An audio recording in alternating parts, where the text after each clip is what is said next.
In a small village where everyone made money by mining stones, a young man chose a different path.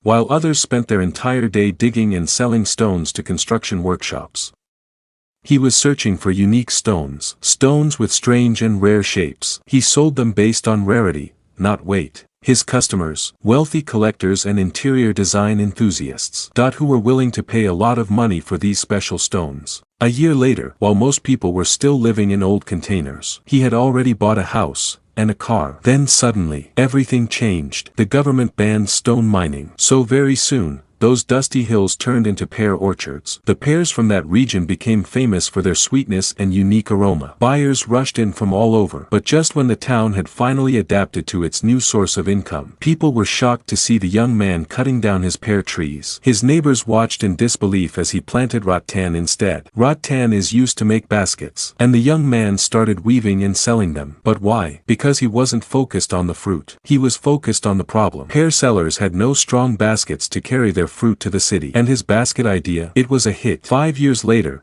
he became the first person in town to buy an apartment in the city. The story of this young man caught the attention of a billionaire, who decided to travel to meet him in person. But when he arrived, he was disappointed. He saw the young man caught in a price war with a rival store. The young man's store was selling suits for $500. The rival store dropped its price to $450. To everyone's surprise, the young man raised his price to $900. The rival dropped theirs to $300. A month later, the young man had sold only 60 suits. But the rival store had sold 800 suits. It seemed like the rival had won. The billionaire was frustrated. He felt deceived. But just as he was about to leave, he overheard something that completely shocked him. Both stores were owned by the same young man. This wasn't a price war. It was a perfect trap. One store kept its value and created a luxury image. The other attracted every customer hunting for discounts. The young man wasn't competing. He was controlling the entire game. The billionaire immediately offered him a dream job with a huge salary and asked him, "How did you figure all this out?" The young man smiled and said, "Money is not the most powerful thing. The most powerful thing in the world is your mindset." If you don't subscribe to our channel,